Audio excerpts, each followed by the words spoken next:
Hermam TV.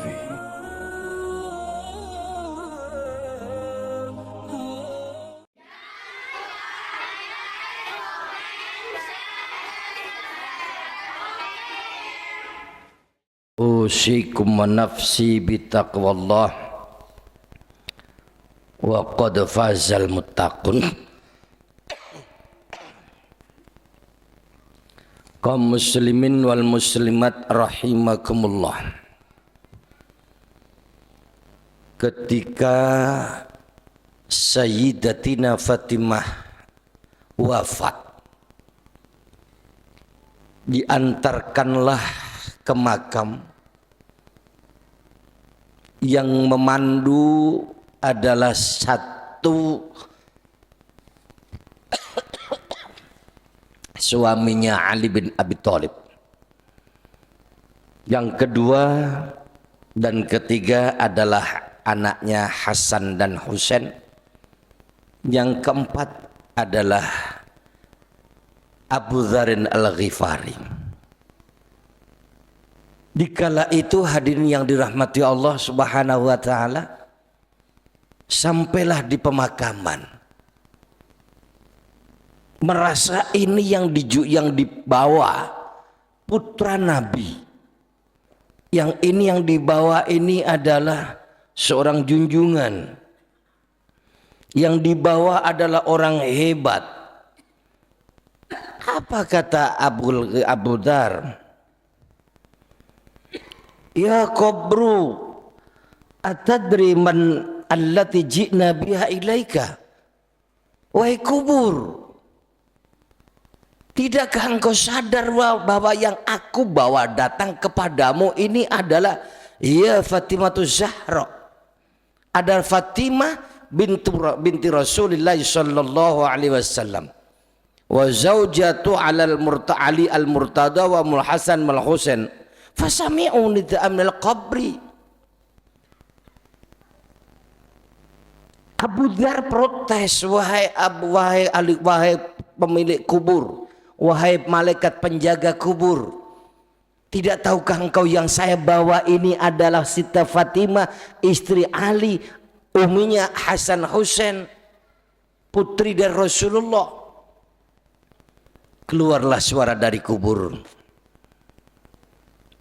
Ma ana maudiun hasabun wa nasabun. Wahai si Abu Dzar Al-Ghifari, makam aku, kubur ini tidak memandang siapa itu, anak siapa dia, keturunan siapa dia. Saya tidak memandang itu, wahai Abu Dzar.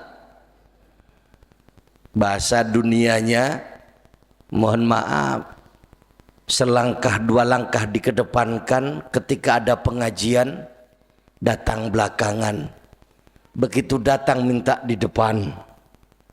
Mohon maaf ya Pak ya, ini biasa di sekitaran kita budayanya seperti itu. Mentang-mentang dirinya sudah dikedepankan selangkah di tengah masyarakat, kadang-kadang datangnya sengaja terlambat. Begitu datang terlambat minta pula duduk di depan, tidak mau duduk di belakang. Kalau kubur tidak memandang seperti itu, jangankan kita, putri dari seorang nabi tidak dihiraukan yang itu. Apa kata kubur? Malaikat ahli kubur tadi mengatakan seperti itu. Tetapi wa innama ana maudiul amalis soleh fala yanjum binni illa man kathra khairahu wa sallim qalbah wa khalasu ilm. Wahai Abu Dzar, jangan sangka orang hebat, orang keturunan hebat, anak yang hebat, orang luar biasa sehingga saya menghormati. Tidak. Yang saya hormati adalah aku menghormat orang soleh. Nah, yang saya hormati adalah orang soleh. Fala yanju minni, maka tidak akan selamat daripadaku illa man kathra ilm khairu, kecuali orang yang banyak perbuatan baiknya. Jangan mentang-mentang seorang tokoh minta duduk di depan. Nah, mohon maaf ini, mohon maaf budaya ya. Kalau belakang, duduk di belakang kenapa? Nggak usah nampilkan di depan. Kalau mau duduk di depan dari awal lah datang. Nah, itulah kira-kira seperti itu. Wasalim qalbu, hati yang bersih, hati yang selamat, itu yang saya hargai wahai Abu Dar. Jangan mentang-mentang berpejabat sekian puluh tahun menjadi seorang presiden, jangan mengatakan seorang sekian periode menjadi gubernur. Bukan itu yang saya pandang. Yang saya pandang adalah mereka yang baik hatinya, mereka yang hatinya bersih, banyak perbuatan baiknya. Ini Bapak Ibu yang dirahmati oleh Allah Subhanahu wa taala. Oleh karena itu, man arada anju min adzabil qabri fa ali ayyulazima arbatasya. Kalau kita ingin menjadi orang yang selamat dari ahli kubur, selamat dari kubur maksud kami, man arada anju min adzabil qabri, kepingin lepas dari siksa kubur, kepingin selamat dari siksa kubur, fa alaihi ayyulazima arbatasya. Hendaknya kita senantiasa mengkontinyukan 4 perkara. Wa yajtaniba arba'ata asya, sekaligus menghindar, menjauhkan diri dari 4 perkara. Pertama, fa ammal ladzi yalzamu ayyulazimuha fal muhafizatu 'ala shalah. Yang pertama, mana 4 hal yang akan selamat dari siksa kubur? Yang pertama, ayyulazimahu fal muhafizatu 'ala shalah. Orang yang senantiasa kontinu dan menjaga solatnya, kontinu dan menjaga solatnya. Ini Bapak Ibu yang dirahmati Allah Subhanahu wa taala. Dan solat bukan berarti sekedar membayar pajak. Zuhur 4 rakaat cukup 4 rakaat, tiba-tiba assalamualaikum. Maghrib 3 rakaat, imam assalamualaikum, ikut assalamualaikum, tidak sadar, selesai juga. Ini yang maghrurun, orang yang terbujuk. Bukan itu yang dimaksudkan. Yang akan selamat dari siksa kubur, orang yang muhafidha bis shalah, menjaga sholatnya. Allahu Akbar, doa iftitah dibacanya awal. Kalau Allahu Akbar, Bismillahirrahmanirrahim, Alhamdulillahi Rabbil Alamin, belum ada doa iftitahnya, sangat mungkin hati belum netralisir. Makanya menurut ulamaul fuqaha, ahli ilmu fikih, maka sebelum kita sholat, hendaknya sholat sunnah duluan. Karena apa? Sholat sunnah itu mempelajari kita untuk menetralisir hati. Minimal syukrul wudu. Pertama, masuk ke masjid, tahiyatul masjid. Sudah itu syukrul wudu. Sudah syukrul wudu, qabliyah. Sudah qabliyah, baru sudah mulai tenang, pikiran sudah mulai ada sudah mulai ancang-ancang belajar. Ini yang bisa dikatakan muhafidhatus shalah.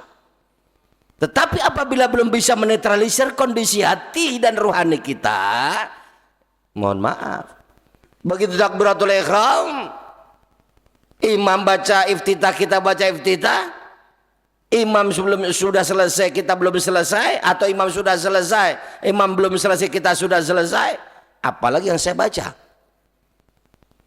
Imamnya membacanya dengan satu nafas, kabira walhamdulillahi katsira wa subhanallahi bukratan wa asila. Sementara makmumnya kabira walhamdulillahi katsira wa subhanallahi bukratan wa asila.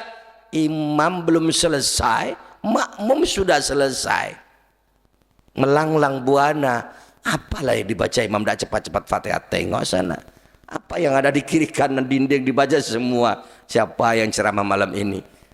Siapa? Dan saya terus dibaca-baca semuanya jadinya. Tidak konsen, tidak bisa khusyuk. Lebih baik terlambat daripada cepat. Itu sebagai seorang makmum. Lebih baik terlambat daripada cepat.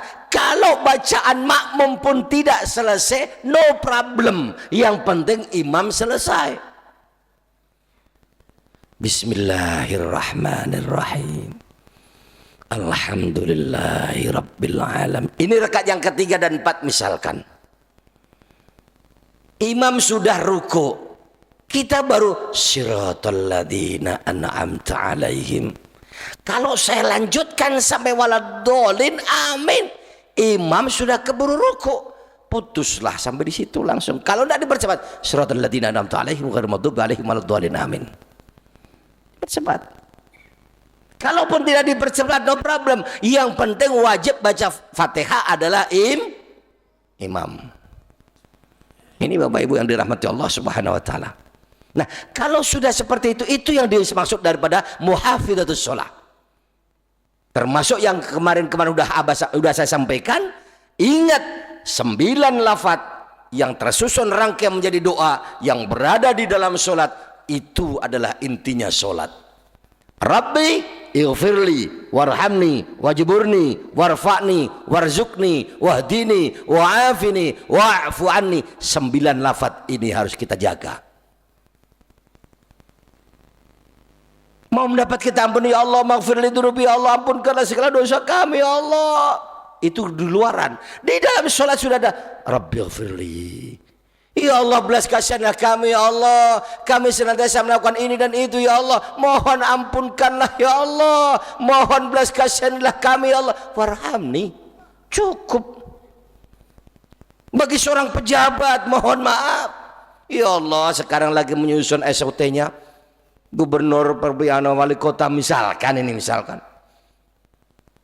saya sebagai seorang pejabat, saya juga berkehendak, ya Allah, kalau Engkau titahkan saya sebagai kadis, ya Allah, titahkanlah. Tidak usah jauh-jauh. Warfa'ni, ya Allah, angkatlah derajatku di sisimu, ya Allah. Bukan Engkau angkat saya, derajat saya di depan pejabat. Kalau Allah sudah mengangkat derajat kita, yakin pejabat akan memanggil kita. Itulah Bapak Ibu yang dirahmati Allah. Warzukni, kita kepingin punya mobil 3, dikasih Allah, mohon maaf, jangan sampai sudah dikasih tiba-tiba dipakai tuh tabrakan, selesai. Wallahu a'lam bishawab. Maka kalau mau memohon kepada Allah, warzukni, Allah karunikanlah kabar kami rezeki, Allah. Rezeki bukan berarti duit.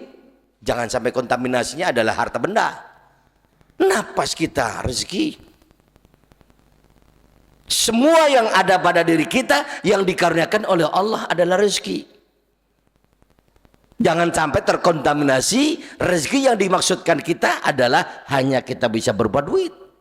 Nikmat tenang batin kita rezeki. Mengangkat Allah, diangkat derajat kita, sudah dikasih rezeki, sudah. Ampunkanlah dosa-dosa kami, Allah, wa'afini wa'afwani. Dan sekiranya saya juga tidak punya sifat rasa dendam, ya Allah, bisa senantiasa memaafkan kepada siapapun, ya Allah, yang berbuat jelek, dolim kepadaku, ya Allah. Udah, warfa'ni warzuqni wahdini wa'afini wa'afwani. Ini kita jaga. Rukun kauli, mohon maaf, itu bahasa hukum fikih. Saya tidak membaca, tidak mengkaji tentang hukum fikih. Saya mengarah kepada ilmu tauhid. Nah, sholat ini merupakan utamanya daripada rukun Islam. Dan kemudian nanti ada ihsan. Menghendaki kita ketika kita sholat, ya Allah, menghadap kita kepada Allah, seolah-olah kita bisa berhadapan dengan Allah. Tapi kalau kita tidak mampu, dan yakin tidak akan mampu, karena bukan kelas kita untuk berhadapan dengan Allah. Tidak mampu, bukan kelas kita untuk bisa melihat Allah. Tidak bisa, bukan. Allah tidak bisa dilihat secara jasadiah. Allah tidak bisa kita lihat di atas dunia ini. Jangankan kita yang banyak dosa. Nabi Musa yang disebut wa kallama Musa taklima. Ya Allah, kalau Engkau berkenan, ya Allah, tunjukilah dirimu, ya Allah, agar aku bisa melihatmu, ya Allah. Kalau begitu, wahai Musa, lihat gunung Tursina itu. Begitu lihat gunung Tursina, meledak gunung Tursina. Jangankan melihat Allah, melihat gunung Tursina aja sudah meledak. Ya ini, maka tidak ada lagi kata mengatakan, ya saya sudah bisa melihat Allah. Kafir itu. Untuk yakin wajib kita untuk tidak percaya apabila ada orang mengatakan seperti itu. Yang pertama. Yang kedua, wassodaqatu. Di mana-mana Bapak Ibu yang dirahmati Allah, sholat amal wajib. Sodakoh amal sunnah. Tapi amal sunnah yang merupakan hampir mendekati fadilahnya seperti wajib adalah sodakoh. Sedekah kita, sodakoh kita, maka Bapak Ibu yang dirahmati Allah, selamat kita dari siksa kubur. Apalagi hari ini tadi Jumat. Hari ini tadi hari Jumat berlipat amal kita. Ya. Yang kedua, sodakoh. Nah, ingat Bapak Ibu yang dirahmati Allah, Rasulullah memberikan pedoman kepada kita bahwa segala sesuatu amal perbuatan seorang manusia, ya Allah, kita semua akan putus. Tidak ada yang kita bawa ketika diantarkan ke makam. Hanya 3 ilmu yang bermanfaat. Sekali lagi, saya bisa baca kitab seperti ini adalah dari guru saya. Siapa yang mendapatkan ilmu manfaat adalah guru saya. Sehingga dari guru kami inilah saya bisa membaca kitab di depan Bapak Ibu semuanya. Ini yang namanya manfaat ilmunya guru kami. Yang kedua, shadaqatun jariyatun. Ya, sedekah jariyah. Ini Bapak selalu saya sampaikan kepada siapapun yang menyampaikan kepada saya. Bapak Ibu, kalaulah memang mau menginfakkan atau memberikan sedekah kepada saya, sedekah itu paling tepat untuk yatim piatu atau untuk duafa atau untuk fakir miskin. Kalau saya di hadapan Allah saya di hadapan Allah memang miskin, tetapi di sejajar semuanya saya merasa orang kaya, sehingga saya tidak berhak menerima sedekah. Tetapi apabila amal jariah seseorang kepada saya, selalu saya giring, Pak, ayo kita niatin zakat. Karena apa? Ketika Bapak Ibu mengasih kepada saya diniatkan zakat, maka akanlah menjadi pembersih daripada harta benda Bapak Ibu. Tetapi sebaliknya, apabila kita berkewajiban mengeluarkan zakat hanya 1 juta, kemudian kita tajil setiap bulan memberikan zakat lebih dari 1 juta, secara otomatis yang kita niatkan dari zakat menjadi amal jariah. Tetapi apabila kita beramal jariah, tidak kita niatkan untuk berzakat, sementara zakat hanya 500.000 harusnya, sedekah kita sudah lebih dari 5 juta, masih tetap dituntut untuk berzakat. Ibarat kita ngambil wudhu, walaupun kita habis mandi, satu badan kujur tubuh habis basah dengan air, tapi belum kita niatin untuk berwudhu, masih tetap diwajibkan untuk berwudhu. Walaupun 5 juta sudah kita keluarkan untuk berinfak, beramal, bersedekah jariah, tapi belum diniati untuk zakat, tetap kita dituntut untuk berzakat. Nah, inilah sedekah Bapak Ibu yang dirahmati Allah. Nah, sedekah ini jangan disimpangkan. Jangan disimpangkan. Banyak amal jariah yang bermaksud sedekah bahkan disimpangkan. Maksudnya disimpangkan kemana? Baik Bapak Ibu yang dirahmati Allah, ini saya habis korupsi. Saya habis korupsi 10 miliar. Saya sedekahkan ke masjid 10 juta. Bukan berarti kita terlepas daripada hukum korupsi. Terus bagaimana hukumnya kita untuk beramal yang 10 juta itu tadi? Itu mah urusan Allah. Bagaimana si penerima? Terima aja. Kita bukan termasuk untuk yang di tempat sebagai pencucian uang, bukan. Kita menerima. Nggak usah terlalu kita bahas dari mana sumber dia mendapatkannya. Yang penting terima, kita panitia terima. Ini Bapak Ibu yang dirahmati Allah Subhanahu wa taala. Ini sedekah. Selamat kita. Yang ketiga, wa qiraatul Quran, membaca Al-Qur'an. Mubashshiril ladzina amanu wa amilus solihati anna lahum jannatin tajri min tahtiha al-anhar kullama ruziqu minha min thamaratir rizqan qalu hadzal ladzi ruziqna min qablu wa bi mutashabiha wa lahum fiha azwajun mutahharatun wa hum fiha khalidun innallaha la yastahi an yadriba mathalan ma ba'udatan fama fawqaha faman ladzina amanu fayalamuna anna lahum rabbihim wa man ladzina kafaru fayaquluna madza arada Allah bi hadza mathala, dan seterusnya dan seterusnya. Terlalu cepat membaca. Ya alhamdulillah kalau memang bisa. 1 hari 1 juz, alhamdulillah. 1 hari 10 halaman, alhamdulillah. Satu hari 5 halaman, alhamdulillah. Bahkan satu hari cukup Yasin, ya alhamdulillah. Yang penting baca Al-Quran. Usahakan wa qiraatul Quran, baca Al-Quran. Nah, yang dimaksud baca di sini tidak di dalam sholat maksudnya, di luar daripada sholat. Kita membaca Al-Quran seberapapun dapat jadi. Ini Bapak Ibu yang dirahmati Allah, qiraatul Quran. Yang ketiga, wa kathratut tasbih, memperbanyak tasbih. Subhanallah, subhanallah, subhanallah, subhanallah. Untung kita sholat jamaah dengan imam sholat zikir jahar, sehingga ada imam astaghfirullah, subhanallah, alhamdulillah, Allahu akbar. Untung kita ikut sholat jamaah. Kalau tidak sholat jamaah polos, tidak ada zikir tasbih kita. Ini Bapak Ibu yang saya muliakan, tasbih dikumandangkan apabila subhanallah walhamdulillah wala ilaha illallah wallahu akbar. Barang siapa yang membaca seperti itu di pagi hari, hari itu siangnya wafat, insya Allah mati syahid. Begitupun juga senja menjelang maghrib kita baca itu, malam wafat insya Allah golongan mati syahid. Subhanallah walhamdulillah wala ilaha illallah wallahu akbar adalah rangkaian setelah Nur Muhammad diciptakan. Ketika malaikat Jibril mengantarkan Nabi Muhammad Isra dan Mi'raj baginda Rasul, wahai Jibril, kalau sampai di sini saya belum jumpa sama Allah, di mana saya akan jumpa sama Allah? Terserah, sejengkal pun aku melangkah terbakarlah aku, kata malaikat Jibril. Bagaimana seandainya saya akan menjaga? Bagaimana saya akan bisa sampai? Maka ini dalam kajian ilmu tauhid, ilmu tasawuf, ilmu thariqah, maka beliau menyampaikan, ya Allah, izinkan saya memanggil ruhnya cucuku ya Allah, yang saat sekarang belum engkau ciptakan di atas dunia, tapi saya tahu sudah ada dalam Lauh Mahfuz sebagai ruhnya ya Allah.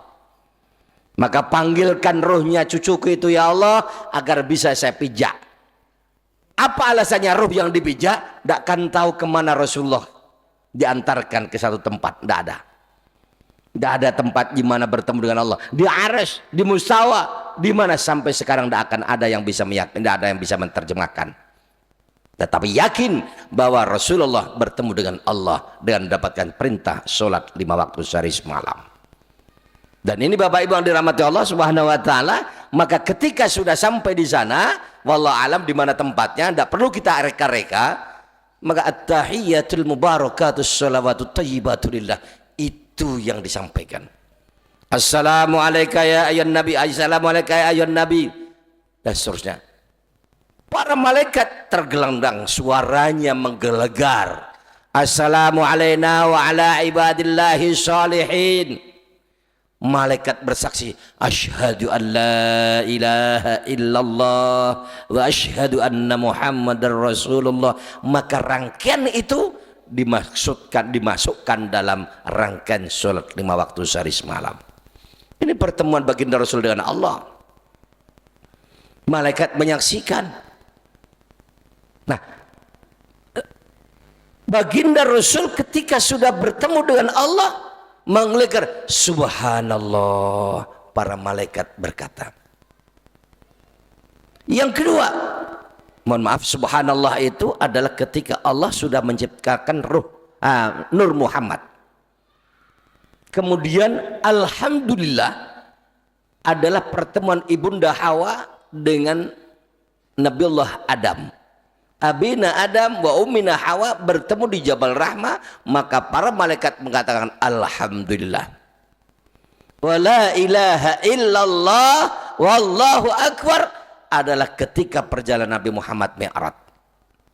Maka dirangkailah barang siapa membaca subhanallah walhamdulillah wala ilaha illallah wallahu akbar, kemudian semua mata, kemudian meninggal, dakhul jannah, masuk dalam surga. Ini Bapak Ibu yang dirahmati Allah Subhanahu wa taala. Makanya kalimah itu juga merupakan kalimah yang diamanahkan oleh baginda Rasul kepada Fatimah. Wahai anakku, jangan engkau tidur sebelum engkau melakukan 3 perkara. 1, menghatamkan Quran. 2, haji dan umrah. 3, bisa mendapatkan ridho para anbiya wal mursalin. 3 tersebut bingung Siti Fatimah, ya Rasul, bagaimana saya akan tidur kalau sebelum tidur harus saya menghatamkan Quran? Cukup baca surat Ikhlas 3 kali. Bismillahirrahmanirrahim. Qul huwallahu ahad, Allahus samad, lam yalid wa lam yulad wa lam yakul lahu kufuwan ahad. Mohon maaf Bapak Ibu yang saya muliakan, saya tidak menyalahkan, saya tidak berani menyalahkan. Sekali lagi, andaikan ada di sekitaran kita ketika ada tahlil, ketika ada kirim yasin, kirim kepada arwah, imamnya Bismillahirrahmanirrahim, Qul huwallahu ahad, Allahus samad. Makmum menjawab, lam yalid wa lam yulad wa lam yakul lahu kufuwan ahad. Itu berarti kita mendapatkan pahala 2 ayat. Imamnya 2 ayat, makmumnya 2 ayat. Bagaimana agar supaya menjadi 1 surat? Imam membaca, kita pelan-pelan jamaah tetap membaca. Jadi ketika giliran kita membaca, maka kita baca keras juga. Imam pun juga pelan pun tetap membaca. Sehingga 4 ayat surat Ikhlas kita baca sama dengan 10 juz sudah kita menghatamkan Quran. Ini Bapak Ibu, jangan sampai sia-siakan dengan surat Ikhlas itu. Itu mah terdapat di Yasin yang beredar di mana-mana, ada imam, ada jawab, ada tanya aja jawab itu. Itu lagu. Siapa awal-awal yang memunculkan kita tidak tahu. Sumbernya dari mana? Tidak tahu. Hanya ingin bagaimana berirama yang bagus.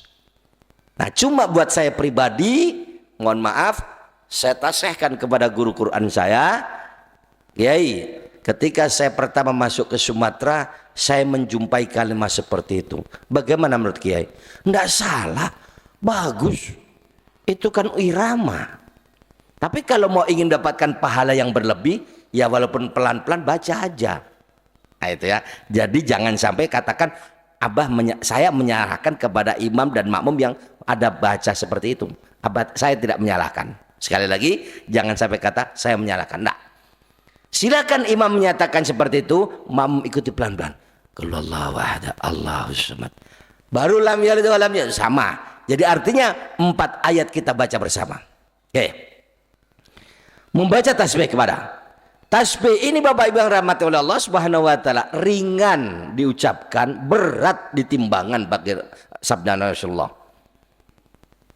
Jadi ringan kita ucapkan, banyak amal ibadahnya, berat di timbangannya. Itu baca tasbih subhanallah walhamdulillah. Subhanallah, subhanallah, subhanallah, subhanallah. Boleh. Nah, ini Bapak Ibu yang saya muliakan. Oke, lanjutnya.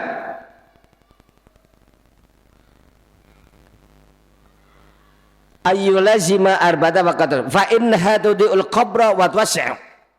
Barang siapa yang bisa melanggengkan, mengkontinyukan 4 hal tersebut, tudul qabra wa tuwasi', maka akan menerangin kubur kita nanti, melapangkan kubur kita. Tidak tahu kita kubur kita besok di mana, bagaimana bentuknya.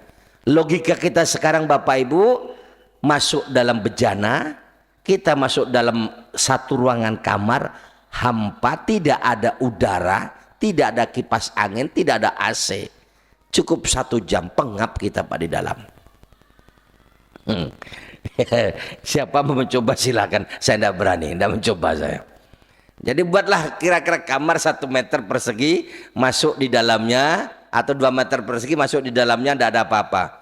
Mungkin 1 jam kita sudah mendidih keringat kita. Udah. Apalagi mohon maaf Bapak Ibu yang dirahmati Allah Subhanahu wa taala, bahwa nanti dikubur nanti di akhir nanti itu, innal mu'minina minhum salah satu sufuf. Orang-orang iman itu terdapat 3 saf. Dari semenjak Nabi Adam sampai kiamat, hanya 3 saf. Orang mukmin itu hanya 3 saf. Wal baqi kafaratun. Selainnya itu adalah orang kafir. Warwi ani sallallahu alaihi wasallam inna ummati mi'atan wa ishrina saffan.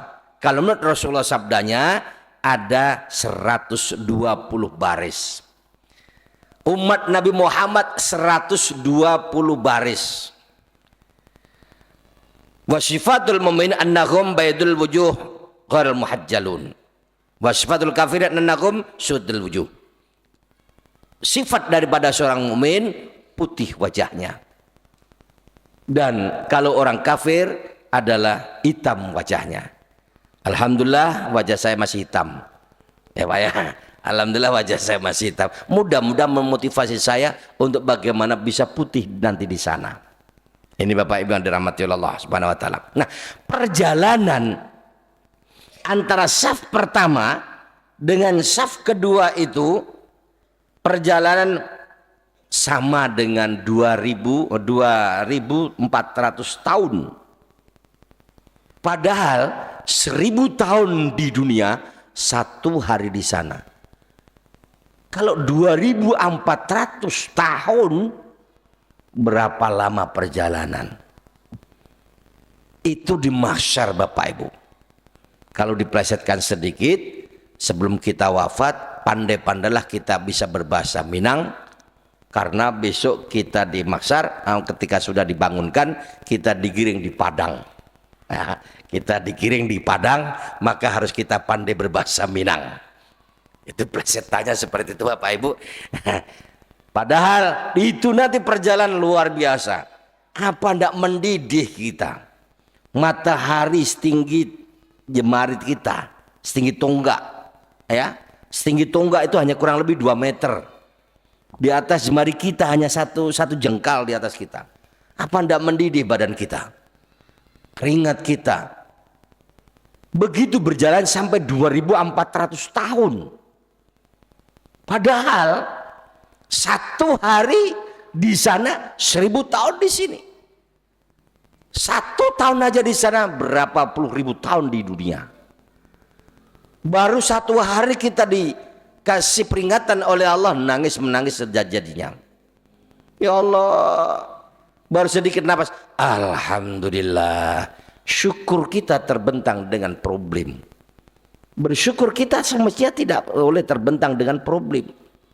Ketika terlepas problem, contoh aja Bapak Ibu dah berjalan, lihat jalan yang berlubang-lubang. Astagfirullah, ya Allah. Nanti sudah dapat jalan aspal lurus. Spontan yang keluar kata mulut kita, Alhamdulillah. Betul ya Pak ya? Itu, kenapa? Itu fitrah seorang manusia. Syukurnya kalau didapatkan hal yang baik.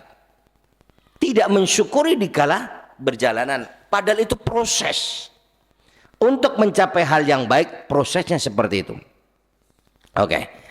Kemudian Bapak Ibu yang dirahmati oleh Allah Subhanahu wa taala, wa amal ladzi yalzamul ijtinab anna falqitu. Adapun 4 hal yang wajib kita hindarkan agar kita tidak disiksa di dalam kubur nanti. Yang pertama adalah harus kita bisa meninggalkan dusta. Dusta Bapak Ibu. Ya. Ya, mentang-mentang Bapak Ibu saya jadi DPR. Duh, Assalamualaikum. Waalaikumsalam. Di mana, Pak? Mohon maaf, Abah di Jakarta. Iya, Pak. Iya. Padahal di rumah. Apa salah Bapak Ibu? Biar tidak menipu, telepon. Oh, ini yang nelpon Ustaz Dharma ini. Nanti pula akan ditagih hutang saya nanti pula. Nah, bilang aja. Begitu terima telepon, kita langsung keluar halaman. Assalamualaikum Ustaz. Waalaikumsalam. Gimana Pak? Mohon maaf Ustaz, saya tidak di rumah ini. Saya di luar Ustaz. Menipu enggak? Tidak menipu. Betul Pak ya? Ini bagaimana sekiranya tidak menipu. Biar tidak menipu, cukup kita bawa HP, langsung jalan. Mohon maaf Ustaz, saya tidak di rumah Ustaz, saya di luar. Kapan pulang Kiai? Tidak tahu kapan Allah memulangkan saya. Padahal hanya di situ. Tidak ada salah kalau kita mengatakan ini bahasa politik Islam. Tidak perlu menipu-nipu bahasanya. Ya, ada orang datang kepada saya, dia paling-paling saya kasih duit 300 ya. Waktu itu berdua datang, saya bersumpah, demi Allah saya belum pernah ngasih dia 800 seperti ini. Nah, itu namanya tidak menipu. Karena biasanya 300, berdua datang saya kasih 800. Nah itulah. Ini adalah politik Islam yang ketika itu Rasulullah berdiri situ, ada terengah-engah pemuda dikejar-kejar oleh seorang. Kemudian Rasulullah diperintahkan oleh Allah, wahai Muhammad, geser engkau, geser cepat, pindah dari situ. Pindah. Begitu pindah, datang orang mengejar. Wahai si fulan, nampak enggak kamu tadi ada orang lewat di sini? Apa jawaban kita? Rasul berkata, semenjak saya berada di sini, saya belum pernah melihat ada orang lewat. Tidak menipu, Pak. Itu bahasa politik. Tapi kalau tidak diperintahkan oleh Allah berpindah, pasti tidak akan bisa mengelak. Iya, tadi saya lewat sana, dikejar terus. Siapa? Begini. Oh iya. Tapi kalau sudah bergeser, demi Allah, semenjak saya berdiri di sini, saya belum melihat ada orang lewat di sini. Ini bahasa politik Islam. Oke, terima kasih Bapak Ibu yang dirahmati Allah Subhanahu wa taala. Mohon maaf atas segala khilafan. Selamat jumpa di lain kesempatan. Oleh karena waktunya menghukum kita, sampai di sini pertemuan kita pada malam hari ini. Ihdinas siratal mustaqim. Walafu minkum. Wassalamualaikum warahmatullahi wabarakatuh. Waalaikumsalam warahmatullahi wabarakatuh.